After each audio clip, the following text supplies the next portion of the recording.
Hello friends, welcome back to asset builder YouTube channel. और आज के इस वीडियो में हम फिनोलेक्स केबल का एनालिसिस करने वाले हैं। यहाँ पे एक कंपनी चूज करने के पीछे का एक रीजन है कि यहाँ पे एक बहुत ही अच्छा चार्ट पैटर्न बना है और एक स्विंग अपॉर्चुनिटी है। तो यहाँ पे सबसे पहले हम कंपनी के प्रोडक्ट का एनालिसिस करेंगे और उसके बाद में हम फाइनेंशियल एनालिसिस करेंगे, लास्ट में हम टेक्निकल एनालिसिस करेंगे और कंपनी का कितना टारगेट बनता है उसके बारे में भी डिस्कस करेंगे। तो वीडियो में एंड तक बने रहे। आपको अगर मेरे ऐसे वीडियो से वैल्यू मिलती है तो प्लीज इस चैनल को सब्सक्राइब कर दीजिए ताकि मैं आपको इस तरह की अपॉर्चुनिटी डिलीवर करता रहूं। तो विदाउट वेस्टिंग टाइम आगे बढ़ते हैं। तो सबसे पहले हम फिनोलेक्स केबल की वेबसाइट पे चले जाते हैं और देखते हैं कि कंपनी की प्रोडक्ट्स क्या क्या है। तो यहाँ पे अगर हम देखेंगे तो पता चलेगा कि कंपनी बहुत ही पुरानी है, लगभग 50 ईयर ओल्ड कंपनी है। तो यहाँ पे कंपनी के जो मेन प्रोडक्ट्स है वो है वायर्स एंड केबल्स, एंड बाद में उसकी जो अदर्स प्रोडक्ट्स है उसमें स्विचेस आते हैं, एलईडी लाइट्स, फैन, एमसीबीज, मतलब कि एफएमईजी प्रोडक्ट्स भी बनाते हैं। तो यहाँ पे एक बार मैं वायर्स एंड केबल पे क्लिक कर लेता हूँ। तो कंपनी का जो मेन प्रोडक्ट्स है वो है इलेक्ट्रिक वायर। तो ये जो इलेक्ट्रिक वायर है उसके अंदर कंपनी का 22% मार्केट शेयर है। मतलब कि इंडिया के अंदर जितने भी केबल बिकते हैं उसमें से 22% केबल फिनोलेक्स केबल वाले बेचते हैं। अब केबल के अलावा कंपनी यहाँ पे कम्युनिकेशन केबल भी बनाती है, मतलब कि ऑप्टिकल फाइबर केबल। तो यहाँ पे ऑप्टिकल फाइबर केबल का बिजनेस जो है वो भी बहुत ही इनिशियल स्टेज में है, लेकिन आगे जाके इसमें ग्रोथ हो सकता है। इसके अलावा कंपनी अदर प्रोडक्ट जो बनाते हैं उसमें एलईडी लाइट, फैन, एमसीबी, तो यहाँ पे ये सारे जो इलेक्ट्रिकल प्रोडक्ट्स है उसका भी आगे जाके बहुत ही अच्छा ग्रोथ होने की पॉसिबिलिटी है। अब यहाँ पे देखते हैं कि सेगमेंट वाइज कंपनी का किस तरह से परफॉर्मेंस है। तो यहाँ पे मैं डायरेक्टली कंपनी का सेगमेंट वाइज रिजल्ट ओपन कर लेता हूँ। तो यहाँ पे आप देख सकते हैं कि कंपनी का जो मेन रेवेन्यू है वो अपने इलेक्ट्रिकल केबल से आता है, जो कि लगभग 70% के आसपास है। और दूसरा जो रेवेन्यू कम्युनिकेशन केबल से आता है जो कि लगभग 10% के आसपास है। और बाकी कॉपर रोड्स में भी काम करते हैं तो वहां से इनका रेवेन्यू लगभग 20% आ जाता है। और जो यहाँ पे अदर्स प्रोडक्ट है जैसे इलेक्ट्रिकल कंज्यूमेबल प्रोडक्ट है उसमें इसका रेवेन्यू बहुत ही नेग्लिजिबल है, ठीक है, लेकिन आगे जाके इसके अंदर ग्रोथ हो सकता है और कम्युनिकेशन केबल में भी ग्रोथ की पॉसिबिलिटी है। अगर हम प्रॉफिट देखें तो कंपनी का जो प्रॉफिट है वो मेन इलेक्ट्रिकल केबल से ही आ रहा है और कम्युनिकेशन केबल में इसका लॉस है। और बाकी कॉपर रोड में एक माइनर सा प्रॉफिट है और बाकी जो अदर प्रोडक्ट है वहां पे भी अभी ये लॉस बुक कर रहे हैं। आगे जाके कंपनी का परफॉर्मेंस देखना पड़ेगा कि किस तरह से कंपनी परफॉर्म कर रही है। तो यहाँ पे आप देख सकते हैं कि जो कंपनी के पास 22% का मार्केट शेयर है वो कंपनी का पी ओनली 10 है, ठीक है। मतलब कि यहाँ पे जो डाउन साइड रिस्क है वो बहुत ही कम हो जाता है। अगर मान लीजिए कि यहाँ पे जो हम चार्ट पैटर्न के बेस पे स्विंग ट्रेडिंग कर रहे हैं वो पैटर्न फेल भी होता है तो यहाँ पे कंपनी बहुत ही नीचे जाने की पॉसिबिलिटी बहुत ही कम है, क्योंकि यहाँ पे कंपनी का पी बहुत ही रीजनेबल है। तो एक बार कंपनी का हम हिस्टोरिकल पी भी देख लेते हैं कि कंपनी का हिस्टोरिकल पी क्या है। तो आप देख सकते हैं कि हिस्टोरिकल पी जो है वो एवरेज 16-17% के आसपास है, ठीक है। तो यहाँ से काफी नीचे अभी ट्रेड कर रहा है। और अगर डेट टू इक्विटी की बात करें तो कंपनी के ऊपर ना के बराबर ओनली 8 करोड़ रुपीस का ही डेट है, जो कि नेग्लिजिबल है। यहाँ पे 6000 करोड़ की कंपनी है, उसके ऊपर ओनली 8 करोड़ का ही। अगर हम आरओसी आरओई देखें तो बहुत ही अच्छा आरओसी आरओई है, 20% 16%। तो यहाँ पे 15 या 20% के ऊपर अगर आरओसी आरओई मिलता है तो उस टाइप की कंपनी में प्रॉफिटेबिलिटी बहुत ही ज्यादा है। तो यहाँ पे इस तरह की कंपनी आपको 10 के पी पे मिलना बहुत ही मुश्किल है। अगर हम बुक वैल्यू की भी बात करें तो बुक वैल्यू भी ओनली 250 की है और उसके सामने करंट प्राइस जो है वो 400 की है। अगर मान लीजिए कि आप अपनी खुद की कंपनी खड़ी करना चाहते हैं केबल की और फिनोलेक्स जैसी बड़ी ब्रांड बनाना चाहते हैं तो आप जितने भी रुपए इन्वेस्ट करेंगे वहां पे सामने मेहनत करेंगे, उसके बाद भी वहां पे रिस्क रहेगा कि आपकी वो कंपनी फिनोलेक्स केबल जितनी बड़ी बन पाएगी या नहीं। तो यहाँ पे आप देख सकते हैं कि जो बुक वैल्यू है वहां से काफी नजदीक ट्रेड कर रहे हैं, मतलब कि आप जितना रुपए इन्वेस्ट कर रहे हैं उतनी तो उनके पास एसेट है, ठीक है।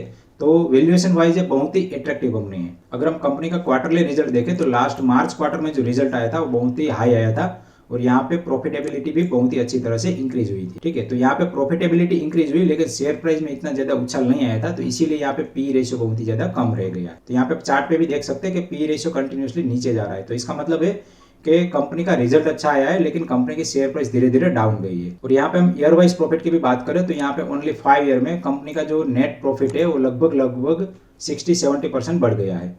और यहाँ पे जो कंपनी 2016 में 300 करोड़ का प्रॉफिट कर रही थी वो अभी डबल हो गया है। तो ओनली 5 ईयर में कंपनी अपना प्रॉफिट डबल कर रही है।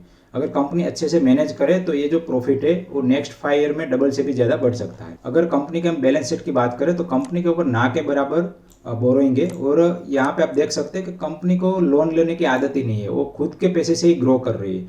तो एक बहुत ही अच्छी बात है कि यहाँ पे हमें मैनेजमेंट का पता चलता है कि ये जो कंपनी है वो बाहर से पैसे लेके ग्रो नहीं कर रही, अपने खुद के प्रॉफिट से ही ग्रो कर रही है। मतलब कि उसका जो मेन फोकस रहेगा वो प्रॉफिटेबिलिटी पे रहेगा, क्योंकि वहां से प्रॉफिट निकल के उसको आगे एक्सपांड करना है। अगर हम कंपनी का कैश फ्लो भी देखें तो वो पॉजिटिव है और अपने प्रॉफिट के साथ वो बढ़ रहा है, ठीक है। साथ में कुछ रेशियो भी यहाँ पे इंपॉर्टेंट है। तो यहाँ पे आप डेटर डेज देख सकते हैं कि डेटेड डेज यहाँ पे जो 25 था वो 17 हुआ है, और जो 100 के आसपास था वो 80 हो गया है, और डे पेएबल जो 30 था वो 23 हो गया है। तो यहाँ पे डेटेड डे का मतलब है कि कंपनी को जहाँ से पैसे लेने हैं वो 17 दिन के अंदर कंपनी के पास पैसे आ रहे हैं। और इन्वेंट्री डे का मतलब है कि कंपनी के पास जितनी भी इन्वेंट्री पड़ी है वो इन्वेंट्री 80 डेज के अंदर सोल्ड हो रही है, मतलब कि हर 80 डेज में उसकी इन्वेंट्री चेंज हो रही है। और यहाँ पे डेज पेएबल का मतलब है कि कंपनी अपने जो वेंडर को पेमेंट करते हैं 23 डेज के अंदर पेमेंट कर देती है। तो ऐसे इसका कुल मिला के जो कैश कन्वर्जन साइकिल है, मतलब कि 74 डेज में कंपनी ने जो भी पैसा लगाया उसका फिनिश प्रोडक्ट सोल्ड होके उसका प्रॉफिट भी बुक कर लिया विद इन 74 डेज। तो इस तरह से कंपनी का जो परफॉर्मेंस है आपको यहाँ से पता चल रहा है कि कंपनी का जो मैनेजमेंट है वो बहुत ही स्ट्रॉन्ग है और अच्छी तरह से सारी चीज़ मैनेज कर रहा है। ठीक है, अगर हम शेयर होल्डिंग पैटर्न की भी बात करें तो यहाँ पे प्रमोटर शेयर होल्डिंग 50% से आपको नीचे दिख रहा है, लेकिन यहाँ पे पब्लिक में आप क्लिक करेंगे तो यहाँ पे फिनोलेक्स इंडस्ट्री का जो मार्केट शेयर 14.5% है, मतलब कि 50% जितना मेजर स्टेक यहाँ पे प्रमोटर के पास ही है, और ओनली 16-17% का स्टॉक है वही पब्लिक के पास है, और बाकी जो स्टेक है वो बिग हैंड्स में है। ठीक है, तो यहाँ पे कंपनी की जो कंडीशन है वो बहुत ही स्ट्रॉन्ग है। यहाँ पे ये सारी चीज़ समझना इसीलिए ज़रूरी है क्योंकि हमें लगता है कि अगर हम इस कंपनी में फंस गए तो लॉन्ग टर्म तक इसका प्राइस नहीं आएगा, लेकिन ऐसा नहीं है क्योंकि यहाँ पे सारे बड़े इन्वेस्टर बैठे हैं और कंपनी का पोजीशन भी स्ट्रॉन्ग है, कंपनी का प्रॉफिट भी अच्छा है और बिजनेस भी आगे ग्रो करने की पॉसिबिलिटी है। तो यहाँ पे डाउन साइड प्रोटेक्शन हमें मिल जाता है। अभी हम जाते हैं ट्रेडिंग व्यू में और देखते हैं कि कंपनी में क्या चार्ट पैटर्न बना है। ठीक है, तो आप यहाँ पे देख सकते हैं कि यहाँ पे एक रिवर्स हेड एंड शोल्डर बना था, लेकिन उसके बाद कंपनी ऊपर गई लेकिन विदाउट अचीविंग टारगेट और नीचे आना चालू हुई। अब यहाँ से कंपनी वापस से रिवर्स हुई है। अगर हम डाउ थ्योरी की बात करें तो जो lower low and lower high बना रही थी उसमें कंपनी रिवर्स हो गई है, और यहाँ पे अभी आप देख सकते हैं कि शेयर प्राइस जो है वो higher high and higher low बना रहे हैं। ठीक है, और यहाँ पे एक ब्यूटीफुल चार्ट पैटर्न भी बना है, आप देख सकते हैं यहाँ पे मैंने ऑलरेडी ड्रॉ करके रखा है। ये शोल्डर हो गया, ये हेड हो गया एंड ये शोल्डर। तो इस तरह से यहाँ पे हेड एंड शोल्डर पैटर्न बना है, और आप यहाँ पे वॉल्यूम भी देख सकते हैं कि जो ये ब्रेकआउट आया विथ वॉल्यूम आया है। ठीक है, अभी यहाँ पे मार्केट ओपन है और आप देख सकते हैं कि यहाँ पे एक अच्छी अपॉर्चुनिटी है, वापस से शेयर यहाँ पे रीटेस्ट करने आया है। तो कभी भी कोई भी चार्ट पैटर्न ब्रेकआउट करके अगर प्राइस रीटेस्ट करने आता है तो यहाँ पे एक बहुत ही अच्छी अपॉर्चुनिटी बनती है कि यहाँ पे हम कंपनी को बाय कर सकें।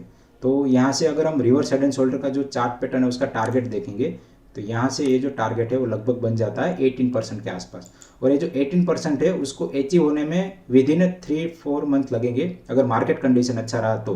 ठीक है, अब यहाँ पे डाउन साइड प्रोटेक्शन आपके पास बहुत ही है, तो यहाँ पे नीचे स्टॉप लॉस लगाने की कहीं पे भी ज़रूरत नहीं है, लेकिन फिर भी आपको ऐसा लगता है कि मुझे स्टॉप लॉस लगा कर ही काम करना है तो आप ये जो स्टॉप लॉस है वो लगभग यहाँ पे लगा सकते हैं 387 के आसपास। इससे नीचे जाने की पॉसिबिलिटी बहुत ही ज़्यादा कम है। तो यहाँ पे मेरे पास ऑलरेडी फिनोलेक्स केबल पड़े थे और यहाँ पे मैं एवरेज आउट भी करूँगा। तो यहाँ पे मेरा जो एवरेज कॉस्ट है वो लगभग 420-430 के आसपास आ जाएगा, और मेरा जो फर्स्ट टारगेट रहेगा वो यहाँ पे रहेगा 500 के आसपास, और जो सेकंड टारगेट है वो ऑल टाइम हाई रहेगा 600 के आसपास। लेकिन यहाँ पे मेरी आपको कोई भी बाय एंड सेल की रिकमेंडेशन नहीं है। कोई भी कंपनी में ट्रेडिंग करने से पहले आप अपना खुद का ड्यू डिलिजेंस जरूर कर लीजिए, क्योंकि यहाँ पे हो सकता है कि मैंने जो माइंड सेट से कंपनी में स्विंग ट्रेडिंग चालू किया वो आपका माइंडसेट थोड़ा सा अलग हो और आपको यहाँ पे लॉस झेलना पड़े। तो आशा करता हूँ कि वीडियो आपको पसंद आया होगा। अगर आपको वीडियो पसंद आए तो प्लीज़ वीडियो को लाइक करिए और चैनल को सब्सक्राइब करिए। इस वीडियो को एंड तक देखने के लिए आप सभी का दिल से धन्यवाद।